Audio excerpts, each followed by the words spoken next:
वंदे गो मातरम। भाई राजीव दीक्षित अमर रहे। आज की वीडियो में हम चर्चा करेंगे कैंसर के रोगियों को क्या क्या खिलाना है। तो सबसे पहले बात करते हैं अनाज की। तो अनाज के अंदर यानी कि जिससे हम रोटी बना के खा सकते हैं वो क्या क्या आप प्रयोग कर सकते हैं। इसमें देखो सबसे ज़्यादा आपको जो प्रयोग करना है वो करना है मूंग। उसका कारण है, एक तो मूंग त्रिदोष नाशक होता है और एंटीऑक्सीडेंट है। उसके बाद सिंगाड़ा, सिंगाड़े की रोटी, मूंग की रोटी खा सकते हैं। उसके बाद आता है हमारे 5 प्रकार के अलग अलग मिलेट्स हैं, कोदो, कंगनी, उन 5 मिलेट्स को आप प्रयोग कर सकते हैं। उसके बाद कुट्टू की रोटी आप सब खाते हैं उपवास में, वो आप खा सकते हैं। इसके बाद आपका जौ आप प्रयोग कर सकते हैं। इसके बाद आपका रागी है, आप प्रयोग कर सकते हैं आटे के रूप में। उत्तराखंड में मड़वा होता है, मड़वे को आप प्रयोग कर सकते हैं। अब एक और महत्वपूर्ण प्रश्न निकल के आता है, क्या इन सब की रोटी मिश्रित खाएं या अकेली। अकेला खाना ज़्यादा श्रेष्ठ है, फिर भी थोड़ा थोड़ा मिश्रण आप कर सकते हैं, लेकिन श्रेष्ठ है अकेला। और मैं तो ये कहूँगा सबसे ज़्यादा मूंग और सिंघाड़े को खाएं। मूंग को रोटी बना के खाएं या मूंग को रात को एक मिट्टी की मटकी में भिगो दें और सुबह उसमें अच्छे से प्याज, लहसुन, आपकी अदरक, सब कुछ सारे मसाले डालकर आप उसको अच्छे से गाय के घी में तड़का लगा के खाएं। उसके बाद अनाज के बाद जो सवाल होता है सब्जी। देखिए, एक सीधी लाइन में मैं बताऊं तो सारी हरी सब्जियां आप खा सकते हैं। बस ध्यान ये करना है कि जिसके अंदर कम से कम जहर डला हो, यानी केमिकल कम से कम हो। अब ज़्यादा क्या खा सकते हैं, ज़्यादा में आप खा सकते हैं करेला। करेले के बाद आपका परवल आता है, परवल और कुछ जंगली परवल होता है वो और भी अच्छा होता है। उसके बाद बथुआ ज़्यादा खाएं, सरसों का हरा साग खूब खाएं, चने का हरा साग खूब खाएं, पालक खूब खाएं, धनिया खाएं, पुदीना खाएं। आपकी तोरू ज़्यादा से ज़्यादा खाएं, तोरू बहुत ही लाभदायक होती है। तोरू के अलावा घिया बहुत लाभदायक है, पेठा बहुत लाभदायक है, बल्कि जिससे पेठे की मिठाई बनती है सफ़ेद पेठा, उस पेठे का तो आप जूस भी पियोगे तो वो भी बहुत गुणकारी है। इसके अलावा मूली खाएं, गाजर खाएं, चकुंदर खाएं। आप आलू भी कम मात्रा में खा सकते हैं, भिंडी कम मात्रा में खा सकते हैं। अन्य जो सब्जियां हैं वो भी, जैसे आपका ब्रोकली आती है वो खा सकते हैं। आपकी पत्ता गोभी आप खूब खाएं, फूल गोभी आप खाएं। तो सारी सब्जियां, और भी बहुत सारे नाम मैं नहीं ले पाया हूं, लेकिन जो भी आपके क्षेत्र में हरी सब्जियां जितनी भी होती हैं सब सब्जियां खा सकते हैं। ज़्यादा जो खानी है वो मैंने आपको बता दी है। बीन्स आते हैं अलग अलग प्रकार के, वो भी आप खा सकते हैं। सब्जियों के बाद बारी आती है फलों की। ये बहुत महत्वपूर्ण विषय है, इसमें थोड़ा कन्फ्यूजन भी था। तो फलों के विषय में मैं आपको क्लियर कर दूं कि समस्त प्रकार के फल आप खा सकते हैं, लेकिन जो फल बहुत ज़्यादा खट्टा है जैसे मौसमी, तो उसका जब जूस पिए तो खट्टापन कम करके पिए। आप थोड़ा सा उसमें शहद डाल सकते हैं, देसी खांड डाल सकते हैं। दूसरा, कच्चा आम आपको किसी रूप में प्रयोग नहीं करना है, ना तो उसका अचार लेना है, अचार तो किसी प्रकार का नहीं खाना है आपको, फर्मेंटेड आइटम कोई नहीं खाना है। तो सभी फल खा सकते हैं। अब सवाल है कि ज़्यादा फल कौन से खाएं। तो ज़्यादा फलों में आप सीताफल को प्राथमिकता से लो। सीताफल के बाद अनार को प्राथमिकता से लो, त्रिदोष नाशक है। आंवले को प्राथमिकता से लो। उसके बाद आपका जो भी फल बिना केमिकल के पकते हैं, जैसे केला है, प्राकृतिक रूप से साउथ में छोटा छोटा केला होता है, वो बहुत ही अद्भुत है, खाएं खूब। लेकिन हमारे यहाँ हरियाणा में केले को कार्बाइड से पकाया जाता है, तो उसको कम मात्रा में लें। पपीता खूब खा सकते हैं, लेकिन पेड़ पे पका हुआ, अगर कार्बाइड का पका हुआ है तो कम मात्रा में खाएं। जामुन श्रेष्ठ है, खूब खाएं क्योंकि इसमें केमिकल नहीं है। अमरूद और अद्भुत है आपके लिए, खूब अमरूद खाएं आप। अन्य फल जो बच गए जैसे आम है, कम मात्रा में लें, मीठा आम खाएं। अनानास बहुत अच्छा है, खास करके ईसोफेगस का जो कैंसर होता है, फूड पाइप, उसमें अनानास बहुत अच्छे से काम करता है। उसकी एक विधि मैंने पहले ही बताई हुई है। तो अनानास खूब खाएं। और भी जैसे सेब खूब खाएं, चीकू खाएं। और सीजन का जो भी फल है, फल में एक बात आपको ध्यान करनी है कि जिस सीजन में जो फल आता है उसी सीजन में वो गुणकारी होता है। क्यों गुणकारी होता है? देखिए, आपको कोल्ड स्टोरेज में फल जब स्टोर किया जाता है तो उसके गुण निरंतर कम होते जाते हैं। मौसम के माध्यम से, केमिकल के माध्यम से लंबे समय तक सर्वाइव किया जा सकता है, लेकिन वो गुणकारी नहीं होता है। तो सीजनेबल फल खाएं, संतरा खूब खा सकते हैं आप, और माल्टा खा सकते हैं, ठीक है। नींबू रह गया, नींबू का भी आप सेवन कर सकते हैं, बल्कि गर्म पानी में नींबू डाल के थोड़ा दालचीनी और शहद डाल के पिएं तो बहुत अच्छे से काम करता है, लेकिन बहुत ज़्यादा सीधा डायरेक्ट खट्टा अवॉइड करें। अभी जो खट्टे की बात हो रही है तो एक प्रश्न ये रहता है, तो खट्टे का मतलब क्या है? खट्टे का मतलब है जीवन चिकित्सा पत्ती में इमली नहीं खानी है आपको, कच्चा आम नहीं खाना, दही बिल्कुल नहीं खाना, फर्मेंटेड आइटम जो भी होता है, जो अचार बनते हैं, वो बिल्कुल नहीं खाना है।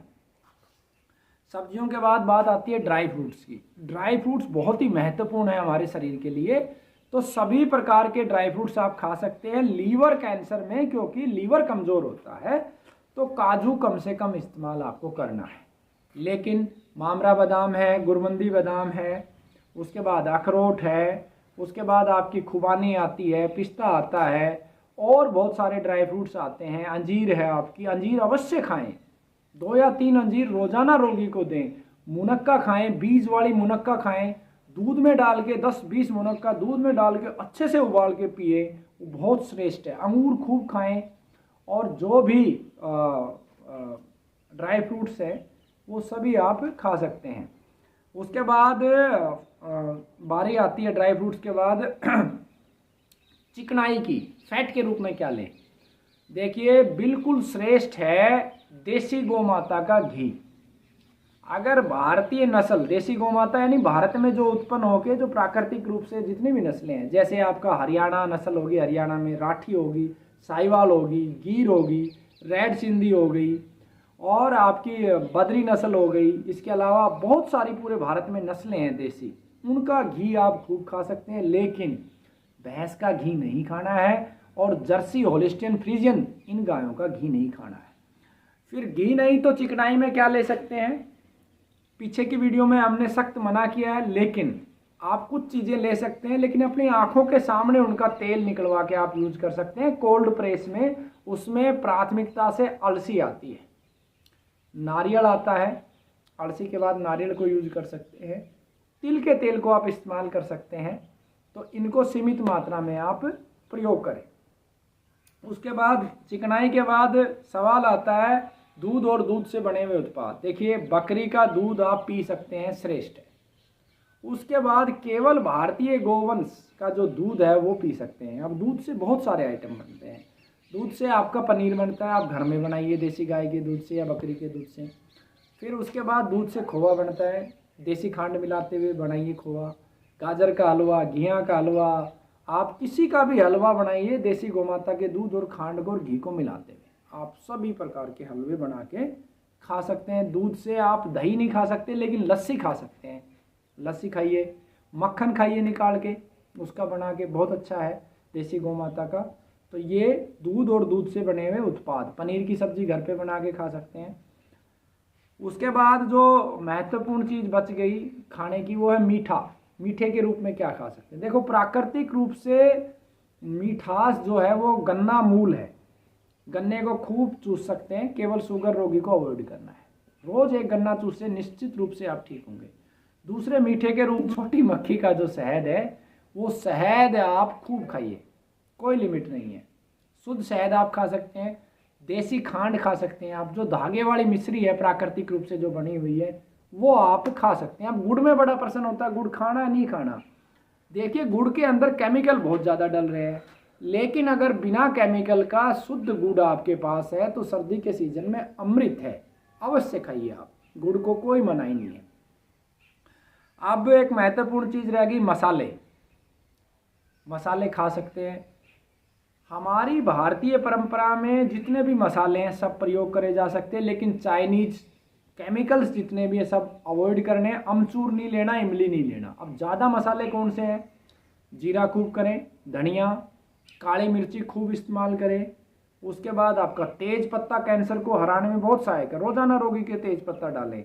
अदरक खूब डालें आप, उसमें अदरक के बाद जो है हल्दी खूब डालें, दालचीनी अवश्य डालें, आंवला हार्ड बहेड़ा डालें, आप लौंग प्रयोग करें, और हरी मिर्च सीमित मात्रा में, काली मिर्च भी बहुत कम मात्रा में, ज़्यादा से नहीं, काली मिर्च खूब, लेकिन लाल मिर्च बहुत मात्रा में आप ले सकते हैं। सफ़ेद मिर्च का भी प्रयोग कर सकते हैं।